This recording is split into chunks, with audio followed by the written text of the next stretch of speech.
नमस्कार दोस्तों, स्वागत है आपका इस नए वीडियो में।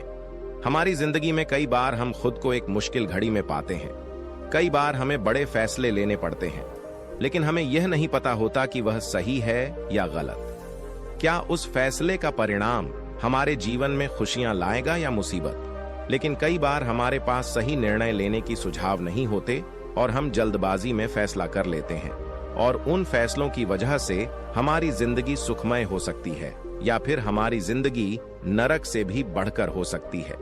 इसलिए सही फैसला लेने की क्षमता हमारे जीवन में सफलता हासिल करने के लिए आवश्यक है। तो चलिए आज की इस बोध कहानी के माध्यम से जानते हैं कि जीवन में सही फैसले कैसे लिए जाएं, और यह भी कि सही निर्णय लेने के तरीका कौन सा है। तो बिना किसी देरी के कहानी शुरू करते हैं दोस्तों। बहुत समय पहले बुद्ध के समय में एक छोटे से गांव में एक साधारण किसान रहता था। उसका नाम आनंद था। आनंद ईमानदार, परिश्रमी और शांत स्वभाव का व्यक्ति था, परंतु उसे एक समस्या थी। वह अक्सर सही निर्णय लेने में असमर्थ रहता था। उसे हमेशा यह डर सताता रहता था कि कहीं वह गलत फैसला न कर बैठे, जिससे उसे या उसके परिवार को नुकसान हो। एक दिन आनंद गांव में एक बड़े संकट का सामना कर रहा था। बारिश की कमी के कारण उसकी फसलें सूख रही थीं और वह सोच रहा था कि क्या उसे गांव छोड़कर कहीं और जाकर काम ढूंढना चाहिए या अपने खेत में बने रहकर कोई अन्य उपाय सोचना चाहिए। वह इस उलझन में इतना घिर गया था कि उसे नींद नहीं आ रही थी। उसे बताया गया था कि अगर किसी कठिनाई का समाधान नहीं मिल रहा हो तो बुद्ध की शरण में जाना चाहिए। वह तुरंत अपने गांव से बुद्ध की ओर चल पड़ा, जो उस समय एक निकटवर्ती वन में ध्यान मग्न थे। आनंद बुद्ध के पास पहुंचा और अपनी दुविधा को बताते हुए उनसे मार्गदर्शन मांगा। बुद्ध ने उसकी बात ध्यान से सुनी और फिर कहा, आनंद, जीवन में सही या गलत निर्णय जैसा कुछ नहीं होता। प्रत्येक निर्णय अपने परिणामों के साथ आता है। सही निर्णय वह है जिसे तुम समझ बूझकर और धैर्य से लेते हो। बुद्ध ने एक कहानी सुनाई। एक समय की बात है, एक राजा था जिसने अपने साम्राज्य के लिए एक बड़े निर्णय का सामना किया। उसे दो राज्यों के बीच युद्ध करना था, लेकिन वह निर्णय नहीं कर पा रहा था कि किस राज्य के पक्ष में जाए। उसने अपने मंत्री से सलाह मांगी। मंत्री ने कहा, हे महाराज, निर्णय लेते समय सबसे पहले देखो कि कौन सा रास्ता तुम्हारे राज्य और जनता के हित में है, और फिर इस पर विचार करो कि क्या यह निर्णय निस्वार्थ है। अगर तुम्हारा मन साफ है और तुमने सभी पक्षों को ध्यान से देखा है, तो जो भी निर्णय लोगे वह सही होगा। राजा ने मंत्री की सलाह मानी और सोच समझकर निर्णय लिया। बुद्ध ने कहा, इस कहानी से यही सीखने को मिलता है कि निर्णय लेते समय शांत चित्त और स्पष्ट दृष्टिकोण होना चाहिए। कभी कभी हमें परिणामों से डर लगता है, लेकिन यह डर ही हमें सही निर्णय लेने से रोकता है। जब तुम अपना मन स्थिर और शांत कर लेते हो, तभी तुम सही फैसला कर पाते हो। आनंद ने बुद्ध की बातों पर ध्यान दिया और समझा कि उसके निर्णय का डर उसे आगे बढ़ने से रोक रहा था। उसने तय किया कि वह अपने खेत में बने रहेगा और सभी उपलब्ध संसाधनों का उपयोग करके अपनी फसल बचाने का प्रयास करेगा।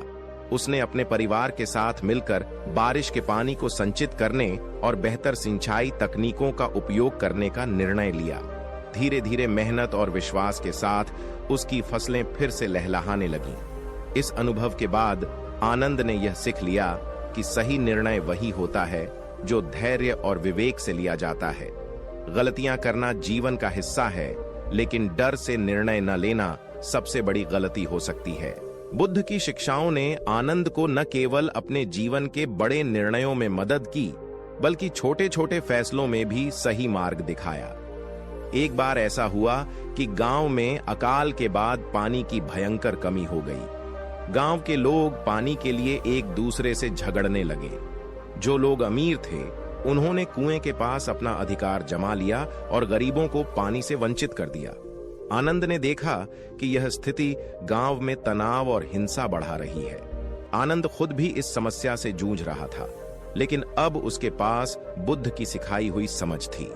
उसने सोचा कि अगर वह भी बाकी लोगों की तरह केवल अपने परिवार के लिए सोचेगा, तो गांव की समस्या कभी हल नहीं होगी। उसने अपने दिल में एक ठोस निर्णय लिया। वह गांव के सभी लोगों को एक साथ लाएगा और इस समस्या का समाधान सामूहिक रूप से खोजेगा। आनंद ने गांव की पंचायत बुलाई और सभी को शांतिपूर्वक बात करने के लिए राजी किया। वह जानता था कि पानी का सही बंटवारा ही समस्या का हल था। उसने बुद्ध की शिक्षाओं के आधार पर सभी को समझाया कि यदि हम दूसरों के हितों को भी ध्यान में रखें और मिलकर काम करें तो हम बड़ी से बड़ी समस्या का हल निकाल सकते हैं। उसने एक योजना बनाई जिसमें सभी को पानी का समान हिस्सा मिले और कुछ पानी संचित किया जाए ताकि भविष्य में कोई परेशानी न हो। शुरुआत में कुछ लोगों ने इसका विरोध किया, लेकिन धीरे धीरे आनंद की विवेकपूर्ण और निस्वार्थ सोच ने सभी को प्रभावित किया। गांव के लोगों ने आनंद की बात मानी और एक साथ मिलकर पानी का बंटवारा किया। इस निर्णय के कारण गांव में शांति और सामंजस्य लौट आया और सबसे महत्वपूर्ण बात यह थी कि भविष्य में ऐसी स्थिति के लिए लोग तैयार हो गए थे। आनंद की यह समझ अब पूरे गांव में प्रसिद्ध हो गई। लोग अब उसके पास अपने छोटे बड़े फैसलों में मार्गदर्शन लेने आने लगे। उसने हर किसी को यही सिखाया कि फैसला लेने से पहले अपनी सोच को स्पष्ट और निस्वार्थ बनाओ। सही फैसला वही होता है जिसमें न केवल अपने बल्कि दूसरों के हितों का भी ध्यान रखा जाए। वर्षों बाद आनंद की इस शिक्षा के कारण गांव समृद्ध हो गया। लोग अब एक दूसरे के साथ सहयोग से काम करते थे और कोई भी निर्णय सामूहिक रूप से लिया जाता था।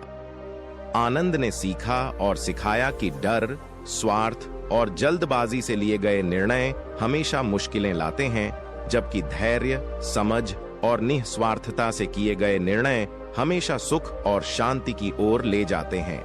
निर्णय लेते समय हमें भय और अनिश्चितता को अलग रखकर विवेक और शांतिपूर्ण मन से सोचना चाहिए। जब हम अपने मन को शांत करके स्थिति का आकलन करते हैं तो हम जो भी निर्णय लेते हैं वह सही दिशा में होता है। चाहे कितना भी प्रयास क्यों ना कर ले, कितना भी प्रयत्न क्यों ना कर ले, उसे अपने कर्मों का फल तो भोगना ही पड़ता है। चाहे मनुष्य कितना ही प्रयत्न कर ले, लेकिन वह अपने कर्मों से कभी बच नहीं सकता। जैसी करनी वैसी भरनी, यह वाक्य आपने तो सुना ही होगा। अर्थात जैसे आप कर्म करोगे वैसा ही आपको फल भी प्राप्त होगा। लेकिन मेरा एक प्रश्न है, क्या आप इस बात पर यकीन करते हैं कि जैसा आप कर्म करेंगे वैसा ही फल भी आपको मिलेगा? अब आप में से अधिकतर लोगों के मन में यह प्रश्न जरूर उठ रहा होगा, क्योंकि इसमें पूछने वाली बात क्या है? यह तो सत्य ही है कि जैसे हम कर्म करेंगे वैसा ही हमें फल भी मिलेगा। लेकिन एक बार के लिए आंखें बंद करके अपने आप से यह प्रश्न कीजिए। देखिएगा कि आपको इस प्रश्न का उत्तर स्पष्टता से नहीं मिल पाएगा। कहीं ना कहीं आपके मन में एक संशय जरूर होगा कि यह क्या बात सच है या झूठ। दोस्तों, आज इस कहानी से हम समझेंगे कर्मों का खेल। आखिर अच्छे कर्मों का फल अच्छा और बुरे कर्मों का फल बुरा कैसे होता है। गांव के बाहरी छोर पर एक छोटा सा कच्चा मकान था, जहां रामू अपनी बूढ़ी मां के साथ रहता था। रामू मेहनत मजदूरी कर अपनी और अपनी मां की गुजर बसर करता था। उसका जीवन साधारण था, लेकिन उसकी एक सोच थी कि भाग्य हमारे कर्मों से बदल सकता है।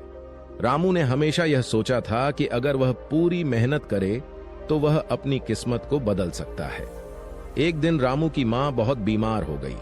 गांव के डॉक्टर ने कहा कि उसे बड़े शहर में इलाज कराना होगा और इसके लिए बहुत पैसे की जरूरत होगी। रामू के पास इतने पैसे नहीं थे, लेकिन उसने हार मानने का नाम नहीं लिया। वह अपनी मां की दवाओं के लिए हर रोज अधिक मेहनत करने लगा, लेकिन उसकी आर्थिक स्थिति वैसी की वैसी बनी रही। वह सोचने लगा कि शायद उसके सारे प्रयत्न बेकार हो रहे हैं। फिर एक दिन गांव में एक फकीर आया। लोग कहते थे कि वह भविष्यवक्ता है और जिसने भी उससे सलाह ली उसके जीवन में बदलाव आया। रामू ने भी सोचा कि क्यों न वह अपनी मां के इलाज के लिए फकीर से कुछ मदद मांगे। रामू फकीर के पास गया और अपनी स्थिति बताई। फकीर ने उसे ध्यान से सुना और कहा, बेटा, भाग्य का खेल अद्भुत होता है।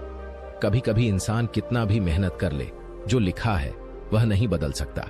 लेकिन इसका मतलब यह नहीं कि कर्म बेकार हैं। तुम्हारे कर्म तुम्हारे जीवन का मार्ग प्रशस्त करेंगे, पर भाग्य का लिखा मिटाया नहीं जा सकता। रामू ने थोड़ी निराशा से पूछा, तो क्या मेरी मां को बचाने का कोई रास्ता नहीं? फकीर मुस्कुराया और बोला, हर इंसान का जीवन एक तय रास्ते पर चलता है। तुम्हारी मां का समय निकट है, लेकिन तुम्हारे कर्म उसे सम्मान पूर्वक विदा देंगे। अपने कर्तव्यों को निभाते जाओ, क्योंकि जीवन का असली खेल कर्म और भाग्य के बीच संतुलन बनाने का है। रामू उदास मन से घर लौट आया, लेकिन उसने हार नहीं मानी। उसने मां की सेवा में और भी अधिक ध्यान दिया, उसकी जरूरतों का ख्याल रखा और गांव वालों से थोड़ी थोड़ी मदद लेकर मां का इलाज कराता रहा। कुछ महीने बाद उसकी मां की तबीयत अचानक बहुत बिगड़ गई और एक दिन वह चली गई। रामू को गहरा दुख हुआ, लेकिन उसने महसूस किया कि उसने अपनी ओर से सब कुछ किया था। मां के जाने के बाद रामू ने वही किया जो उसकी मां चाहती थी। उसने अपने जीवन को पूरी सादगी और कर्मठता से जिया। उसे समझ आ गया था कि भाग्य का खेल अटल है, लेकिन हमें अपने कर्मों से जीवन को बेहतर बनाना होता है। समय बीतता गया और एक दिन जब रामू अपने खेतों में काम कर रहा था, तब उसने देखा कि उसकी मेहनत रंग लाई है। उसकी फसल खूब अच्छी हुई थी और उसी फसल की कमाई से रामू ने अपनी जीवन को धीरे धीरे संवारना शुरू किया। वह जान गया था कि भाग्य को मिटाया नहीं जा सकता, लेकिन अपने कर्मों से उसे संवारना जरूर संभव है। जीवन का असली खेल भाग्य और कर्म के बीच उस संघर्ष का है जिसमें जीत हमेशा कर्मों की होती है, चाहे परिणाम कुछ भी हो। समय बीतता गया और रामू ने अपने जीवन में एक नई दिशा पकड़ ली। वह अब पहले से कहीं अधिक शांत और समझदार हो गया था। गांव के लोग उसे सम्मान की दृष्टि से देखने लगे, क्योंकि उसने विपरीत परिस्थितियों में भी हार नहीं मानी थी। धीरे धीरे वह गांव का एक महत्वपूर्ण व्यक्ति बन गया। लोग उसकी सलाह लेने आने लगे और वह उन्हें हमेशा यही सिखाता, कर्म करते रहो, परिणाम की चिंता मत करो, क्योंकि भाग्य वही करेगा जो लिखा है, लेकिन हम उसे कैसे जीते हैं यह हमारे कर्मों पर निर्भर करता है।